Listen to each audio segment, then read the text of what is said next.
نمائی فرما دیں، فقہا نے مسائل میں لکھا ہے، آپ شامی کے نکاح باب دیکھ لیں، بہت تفصیل سے اس میں رہنمائی کی ہے۔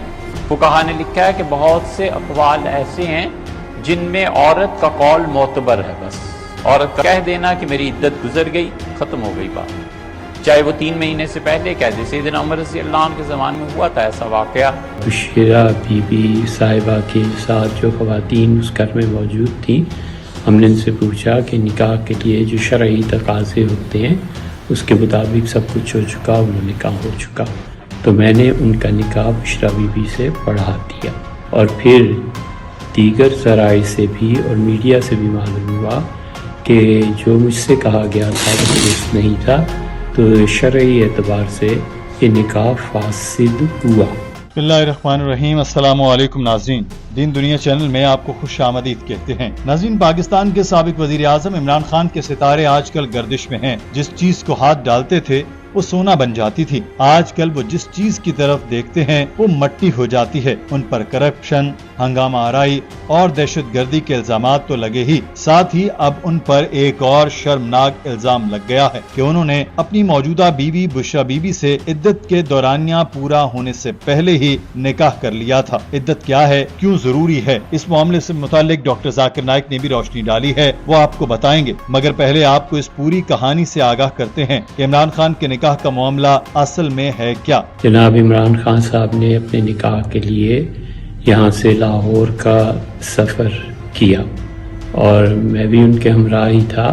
وہاں پر ڈیفنس کے علاقے میں پہنچے اور بشیرہ بی بی صاحبہ کے ساتھ جو خواتین اس گھر میں موجود تھیں، ہم نے ان سے پوچھا کہ نکاح کے لیے جو شرعی تقاضے ہوتے ہیں اس کے مطابق سب کچھ ہو چکا، انہوں نے کہا ہو چکا، تو میں نے ان کا نکاح بشرا بی بی سے پڑھا دیا۔ ناظرین، ہوا یوں کہ عمران خان کے خلاف حکومت میں شامل جماعتوں نے پروپیگنڈا شروع کر رکھا ہے اور اس معاملے میں وہ اس حد تک آگے نکل چکے ہیں کہ وہ اب عورتوں کو بھی مخالفت کے میدان میں لانے سے جھجک نہیں رہے۔ انہوں نے ایک شوشہ چھوڑا کہ عمران خان کا نکاح عدت کے دوران ہوا، یعنی بشرا بی بی نے عدت کی مدت پوری کیے بغیر ایک اور مرد سے تعلقات قائم کیے۔ عدالت میں دائر کی گئی درخواست میں کہا گیا کیونکہ اگر عدت کے دوران نکاح ہو تو وہ جائز نہیں ہوتا، لہٰذا عمران خان اور بشرا بی بی کے درمیان جو کچھ بھی ہوا وہ ازدواجی تعلقات نہیں بلکہ غیر ازدواجی تعلقات حرام اور ناجائز ہیں۔ اس سلسلے میں مفتی سعید، جنہوں نے عمران خان اور بشرا بی بی کا نکاح پڑھایا تھا، ان کا بیان بھی عدالت نے ریکارڈ کر لیا ہے۔ بیان کا کچھ حصہ ہم نے آپ کو اوپر سنایا ہے،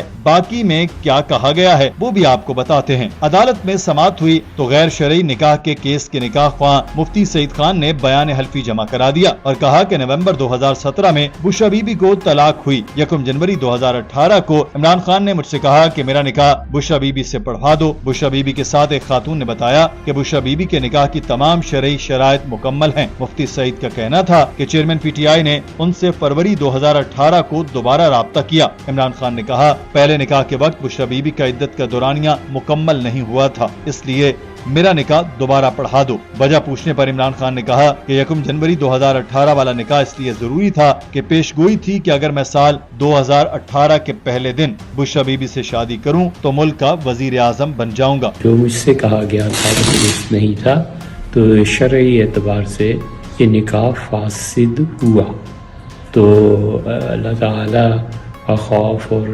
جواب دہی کا احساس میں نے اس کے تحت ان دونوں حضرات کو بلایا اور پھر ان کا نکاح دوبارہ ہوا، اور وہ تقریباً یاد پڑتا ہے کہ 1 ماہ کے بعد ہوا، اور اس میں بھی زلفی بخاری صاحب محترم وہ گواہ تھے اور عون چودھری صاحب اس کے گواہ تھے۔ اب عدت کے معاملے میں علماء دین کا کیا کہنا ہے، اس کو دیکھیں تو ڈاکٹر ذاکر نائک کا بتانا ہے کہ جب عورت کو طلاق ہو تو عدت کی مدت 3 ماہ ہے، مگر جب شوہر مر جاتا ہے تو عدت کی مدت 4 ماہ اور 10 دن ہو جاتی ہے۔ عام طور پر جو عدت کی وجوہات ہوتی ہیں وہ اس لیے ضروری ہوتی ہیں تاکہ پتہ چلے کہ عورت کو پہلے شوہر سے کوئی بچہ تو نہیں ہونے والا۔ دوسری وجہ یہ ہوتی ہے کہ شوہر اور بیوی ایک دوسرے سے الگ رہیں اور دیکھیں کہ وہ ایک دوسرے کے بغیر رہ سکتے ہیں یا نہیں، یعنی ان کو دوبارہ ایک دوسرے سے رجوع کرنے کا موقع ہوتا ہے۔ جس کے لیے حلالہ بھی ضروری ہوتا ہے. اگر تو عورت کو بچہ ہونے والا ہو تو عدت کی مدت بچے کے جنم لینے تک بڑھا دی جاتی ہے, لیکن جب شوہر وفات پا جائے تو 3 ماہ کے بجائے 4 ماہ 10 دن کی عدت ہوتی ہے. یہ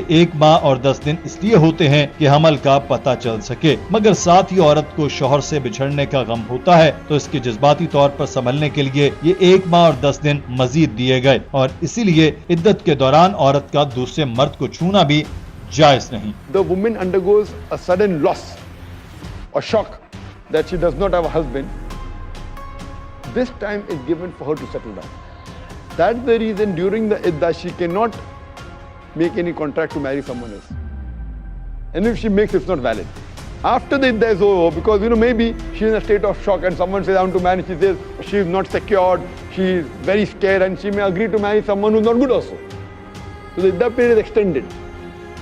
So 4 months, 10 days is sufficient to let the mental shock come down, for the woman to come in normal state, so that she can take the decision to remarry. ناظرین, یہاں پر عمران خان کے چاہنے والوں نے ان حکومتی الزامات کو رد کر دیا اور کہا کہ مفتی سعید سے بیان زبردستی دلوایا گیا اور ویڈیو میں بیان دیتے ہوئے بھول رہے ہیں کہ اٹک رہے ہیں, اور ساتھ ہی سامنے دیکھ رہے ہیں کہ جیسے کوئی شخص وہاں کوئی اسکرین لے کر کھڑا ہو کہ جو اس پر لکھا ہے وہ پڑھو. عمران خان خود اس الزام کی نفی کر چکے ہیں اور کہتے ہیں کہ ان کا نکاح فروری کے مہینے میں سب کے سامنے ہوا تھا اور ان پر لگائے الزامات سیاسی انتقامی کارروائی کے علاوہ کچھ نہیں. دوسری طرف حکومت کے پاس مفتی سعید کے حالیہ بیان کے علاوہ یہ ثابت کرنے کے لیے کچھ نہیں کہ یہ نکاح ناجائز تھا. ہم نے تمام حقیقت آپ کے سامنے رکھ دی. آپ کا کیا کہنا ہے؟ کیا یہ نکاح جائز اور شرعی تھا یا جیسے حکومت کہہ رہی ہے کہ یہ غیر شرعی ہے؟ ہمیں اپنی رائے سے کامنٹ سیکشن میں ضرور آگاہ کیجیے گا. اپنا خیال رکھیے. اللہ حافظ.